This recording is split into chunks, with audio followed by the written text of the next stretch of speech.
Hello and welcome to Discraft Presents March Mayhem in November, thanks to COVID-19, but we are here back at Garfield Park in Grand Rapids, Michigan to conclude the spectacular tournament. And on the commentator's mic with me, I have RJ Santella. How you doing, RJ? I'm doing pretty all right. Thanks again to the sponsors for helping put on some amazing Michigan tournaments. It's always fun to come out here and see the pros play it, including these guys who kind of struggled a little bit to get going on this front nine here, but have kind of strung together.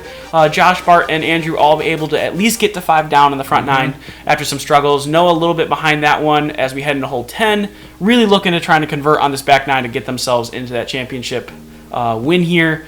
291 feet, you're really just trying to get up to this tree level, get past it a little bit, penetrate it, and have yourself a putt, but there's really no just direct open line. Yeah, you want to try to hit like in front of the trees, so you take away kind of the luck factor as much as possible.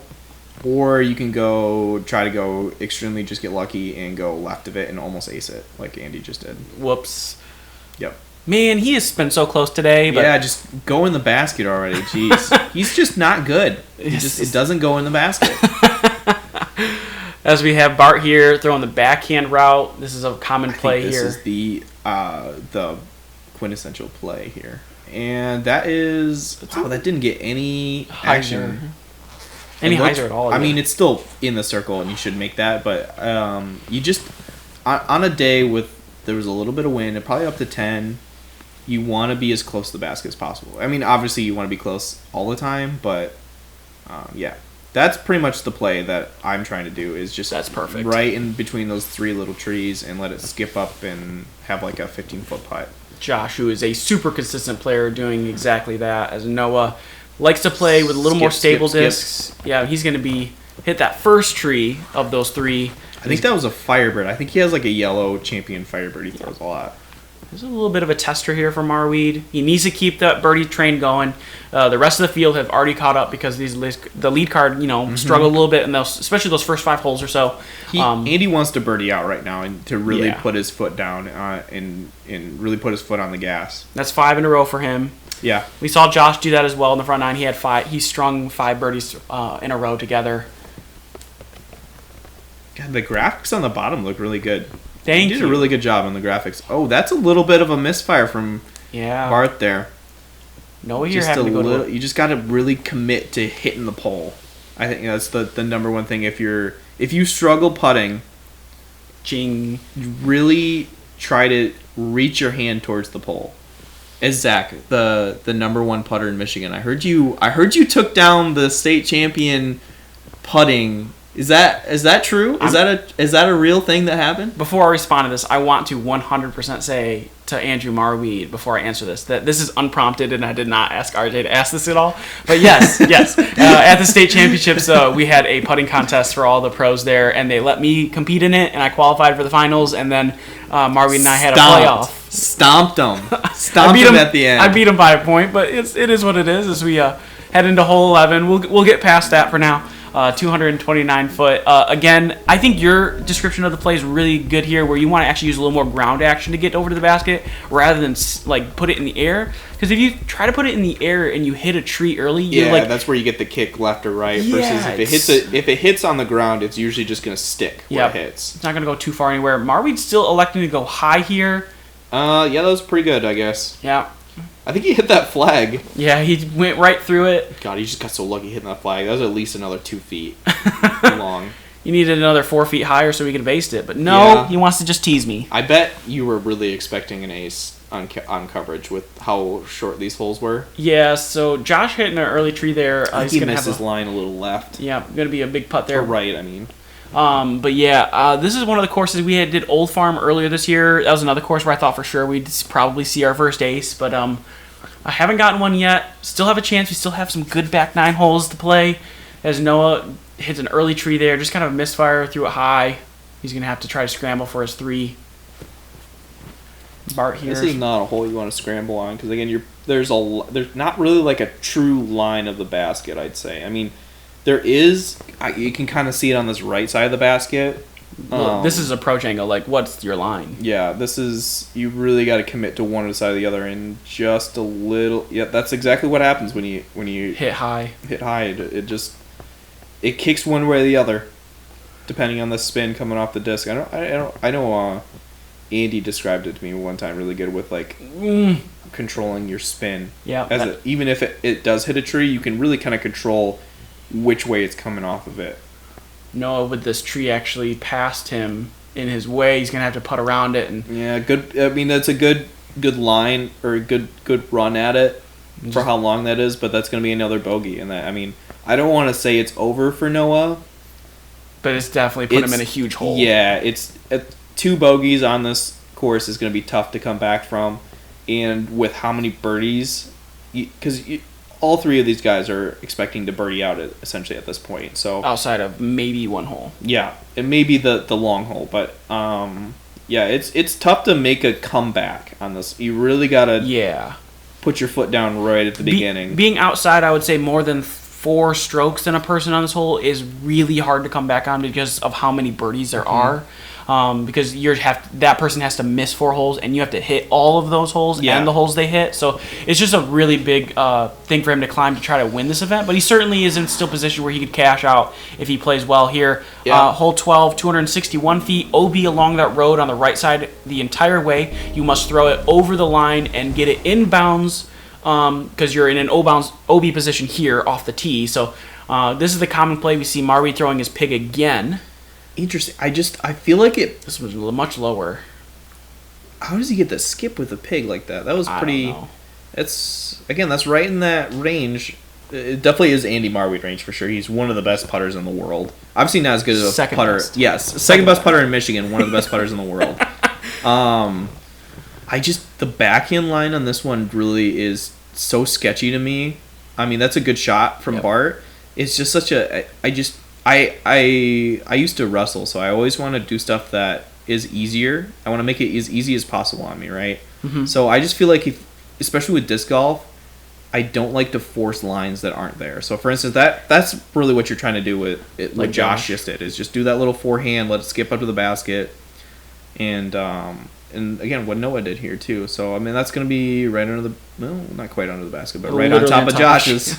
So just try if again, for more tips for the AM player, just try to make it as easy as possible for yourself.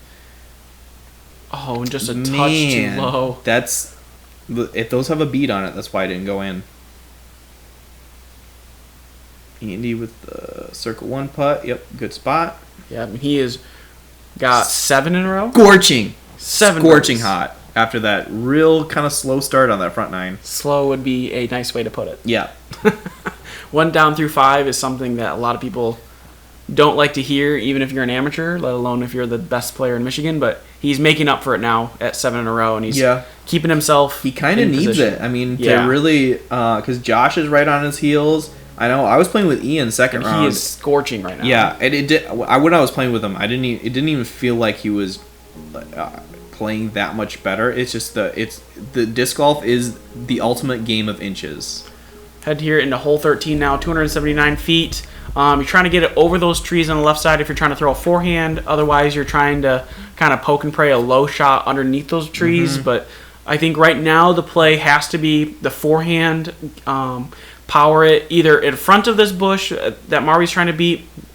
Kind of got... Yeah, that is really in the way. I guess I was going backhand both rounds, so I didn't really play either of those. I think in the future, the flex forehand up the middle is going to be kind of the play. You know what I'm saying? Like right up the gap. Yeah, kind of where Josh is going, but maybe a little more straighter. That's right in Josh's range. I know he makes a lot of putts from there.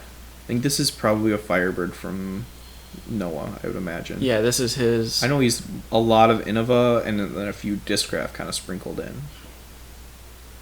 And that's pretty much exactly what you want to do. Just a touch shorter than probably what he wanted, but well within his range. Imagine this is a FD3 from Bart.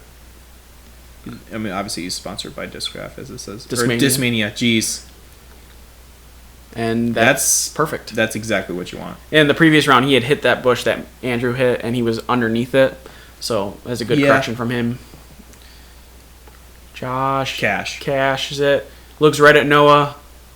Is that longer than your longest one? He wanted to take it back. Yeah. I'm not sure what that prize was. Yeah, look, maybe he was talking a little smack too. Like get big putted kid. Like Josh Taylor talking smack. It's hard for me to imagine. Ooh, and he gets worked by a guy wearing bright red. Was that me? Yes. Good. Was I staring? What was I? Was I just? I think what happened is that you were standing there with someone, and then right as he was getting to go, you both started walking, and so he did a nice job. He collected himself, readjusted, and then smashes that 8th birdie in a row. But that's my favorite shirt. Gosh darn it, RJ! That bright red shirt that I love. He's just finding ways to be part of the coverage without being on coverage. Yeah, I could see it from over here. Yeah. Yep. Dang. That was a good fit for me that day. I had the nice navy pants with the red. Yeah, you're looking real sharp. Hole 14 now, par 3, 157 feet. You could jump putt it if you want. Common play is a soft backhand. Usually stand still, try to get to the right of this tree, I think is the play, and have it do a little bit of ground action up to the basket. Ace running it is probably not the smartest idea just because the OB is right there behind it. And we did have an ace first round. Was it Justin Larson? Yes. Yep. With the ace first round, and it was right behind me, and it scared the bejesus out of me. And Marwede making easy work of this. Looks like both rounds. Yeah, you can see the flag right on top of the basket there. There was another ace as well in the second round on hole 5 by JC Masters, which we could have caught on camera, but looks like unfortunately we did not catch that one. And that was a thumber, is what I heard. Yes, I did hear that thumber, as well. I think I heard it. Because it was right. I think he was like a couple hole, maybe a hole or two in front of me, and I heard it hit the band, and then I heard them celebrating, and it was the ugliest sound I've ever heard in my life. Hey, whatever it takes to get in a one. Yeah, it went into the basket, which for a thumber is very hard. That was a really good shot from Noah, though. This is his tee shot, right? I can't really see the pad. Yeah, that is the tee shot. Yep. Yeah. And it looks like that's the tree. You got to pick left side or right side. And looks like Josh and Bart both hit that tree. It's deceptively hard, this hole. The double Mando isn't what makes it hard. It's that tree. It's that one tree, and it's such a short distance where you really can't throw like a full shot. That tree got Team Taylor both rounds. Luke in round 1, Josh in round 2. So if that thing gets cut down, it's suspect. Yeah, that's Taylor, obviously. Yeah, we're going to... Hey, there's me in the background. Can you see me? I can. Right there. There's Megan. Bright red. We got some tap-ins here by Noah and Marwede.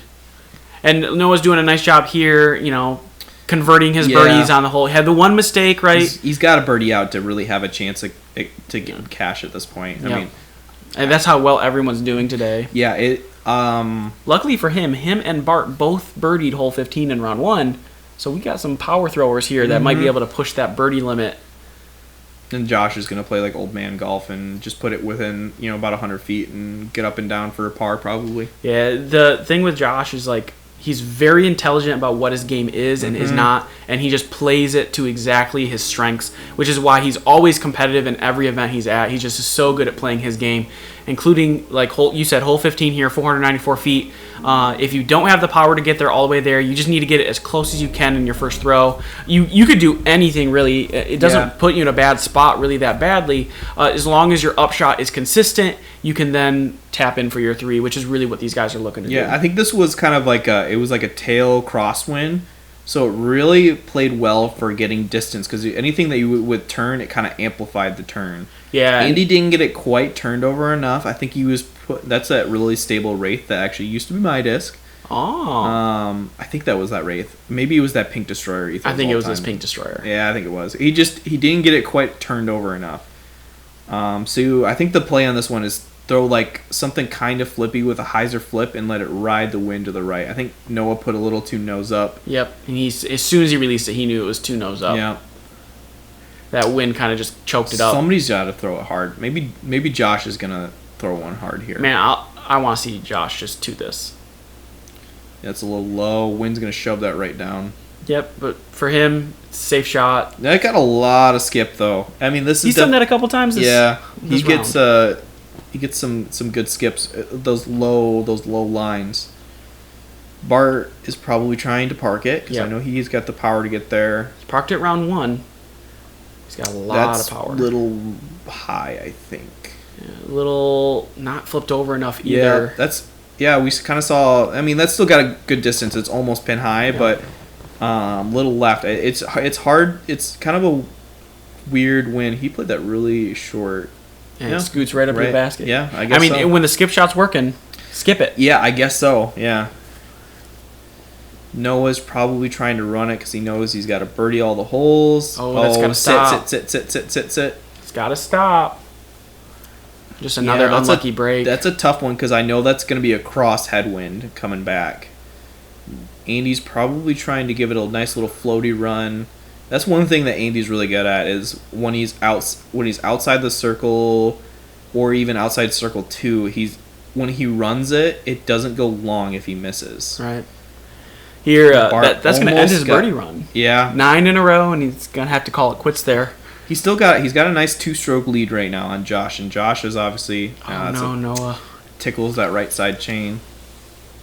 So I think Ian is probably the one that's closest. I remember I was checking live scoring, and we were on hole 15, and Ian was 1 stroke back, and I know Ian doesn't like to know the scores. I'm like, Ian, are you sure you don't want me to tell you like what's going on right now? He's like, nope. I don't want to know. Yep, he likes to play his game, not to let the situation affect how he's going to be playing. And he is, as far as I was understanding and checking live scoring as well, he is at this point right now 1 stroke back from Marwede. So Marwede tapping this in will have a 1 stroke lead. Needs to play perfect to guarantee that he's going to walk away with the championship. Yep. So that's the one thing I love this. I love the PDJ live scoring. I think even after COVID is phenomenal. Done, I really think they should just keep that. It should almost be mandatory at this point. I agree. I love it. I had to run a tournament up in Alpena where the live scoring didn't work, and we used scorecards, and it was the biggest pain in the butt. I don't know how people did without live scoring beforehand. It is definitely a tool that I hope we use in the future. Hole 16 now, 225 feet, pretty standard backhand righty putter shot. You can see the wind kind of ripping right to left here, so you're going to see these guys probably throw a little wider right and then let that wind kind of push it back. Yeah, you want to throw something kind of not super stable and throw it with a little bit of hyzer so it kind of glides through that crosswind and then finishes a little bit left. If you throw something flat, the wind is going to get under it and it's going to shove it down. So Josh kind of threw it a little low. That's really close to that path. Wow, I didn't realize how close that path actually is. Yeah, it's closer than it looks, but it also is. It just seems like it's not in play because it seems like when you play this hole, you don't actually want to throw it to the basket. You want to throw it in front of the basket and let it scoot to the hole. Yeah, you want to either commit to that line right in the middle of those 2 trees, or you want to go to the right side of those trees. Looks like Noah's trying to go. I think he missed his line. Yep, I think he was trying to go wide right, didn't get that to go over there. The wind kind of pushed it left. Yeah, because that wind is pushing it left, so you really got to commit to swinging it out right, but you don't want to swing it too much. Off the top of the band. Yeah, it's always tough off the top of the band because they always seem like they roll when they're off the top of the band, just to add injury to insult. Is that the same? Is it injury to insult to injury? Insult to injury. All right. Oh, and Josh just a touch short as well. You can see him just kind of reacting to that. That's not what he thought he was going to do. Felt good, out of the hand. And he needs this. And he's got it. Right on. If he birdies out, he wins. That's literally the scenario. Marwede is not super keen on not knowing the scenario. He wants to know. Yeah, for sure. Him and I are pretty similar in that way. Oh no. Man. That is super uncharacteristic for Bart. I'm not sure what happened there. It's that wind, I'm telling you. It doesn't look like it's super windy, but at this point it's not ripping. But it's enough to affect it more than you think. Oh, for sure. You played at Albion, right? Yeah. Earlier this year? When we had the storm? Yeah, where it was absolute ripping winds. It's obviously not at that level, but it is. It's definitely enough to get in your head a little bit. Kind of over-adjust or under-adjust for it. Mm-hmm. All right, we have a couple holes left to play here, starting with hole 17, which played in the second round as the easiest hole on the course. Really? Yeah, it surprises me a little bit. I think this is a little harder than the previous hole, but with the OB being on the right and a little bit longer in distance, but you're just trying to throw something, again, kind of straight. I think the wind being, again, it's kind of a cross at this point.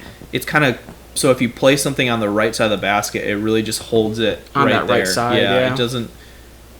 to where you're not going to hyzer out too much left. So this is pretty much the play that I would be looking at, is like a low with a mid-range right under the basket. Yep, that's exactly how you should play this hole. A little bit of hyzer, low, let that wind kind of keep it on the right side with that hyzer angle that it skips back at the last second.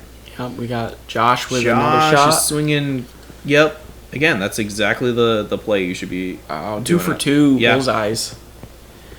See if we can go 4 for 4 here. Gotta get Bart like a to mid go first. from probably an MD3, I imagine. Yeah, I think so. I thought even for this distance, a lot of people would be playing like a putter, but just to kind of cut through the wind, a mid range is definitely, I think, the play. Yeah, it's a little short. I think this plays a little bit longer than it actually says. I know it doesn't look like it's super uphill, but I think it has a little bit of an uphill angle. Maybe it plays like 290, I'd say. Yeah, closer to that 300 mark rather than the 250 mark. That's a tough little putt for Noah. He's got to stretch out.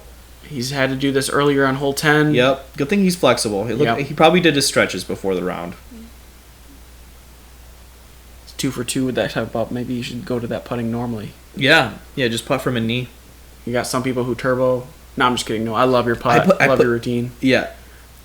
But, man, that's 2 for 2 from the knee. It feels good to at least get those ones. Yeah, those ones always feel like bonus ones whenever you have to do something like that. Get a little extra flair. Mm-hmm. All right, we're heading into hole 18. Last hole. And Marwede has to birdie it to win. If he birdies, he wins. So that's it. So it really comes down to, is he going to stick with his play first round where I think he threw pig. Firebird. He threw Firebird in the round 1. He threw a pig in between rounds and aced it. Yeah, so if he aces, he obviously does win too. Right, that's a play. And I'm down for an ace. Does Noah make this putt?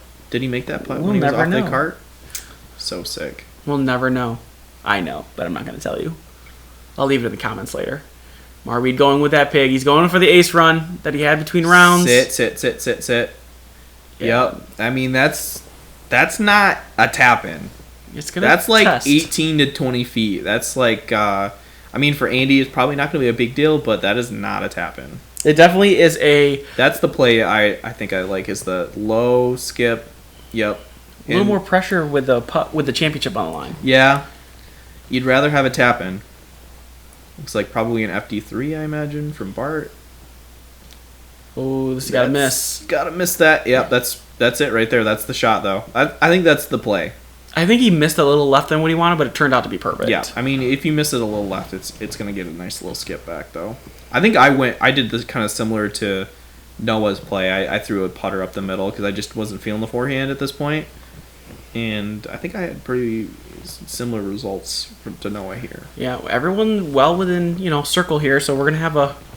See if we get a Noah star frame? I think Noah is out of... Because I finished at 19 and I didn't cash, so I think Noah's kind of out of it, but... It was tight it was a very competitive field. We had a lot of guys with really high ratings show up for this one. Marwede for the win. Yep. Yeah, no question. And just to state, he went through 5 holes, was 1 down, and then said, I need to birdie out. And then he pretty much did. Almost did. He just missed the 1 long hole. So he didn't take a 2 on the 500-foot hole. Oh, no. Yeah. So 494. Let's not give him that. Okay. 494 feet. You're right. So he's going to walk away. Josh taps out, and that's a star because Bart's parked, so that's a star frame. That's a really good. I mean, it's not a hard hole, but you expect one person to kind of miss their line a little bit. So good star frame to to finish out the tournament. Yeah. And we'll see the results here, I'm sure, very soon. Yeah, this is super exciting to see them finish on a good note there. Noah just kind of having a couple unfortunate breaks there, some missed putts there, kind of kept himself out of that race, but initially he was in it. And other 3 there struggled at the beginning, kind of came back. Marwede just being on fire, shooting 13 down through 14 holes. 13 down, and it's a 10-22 rated.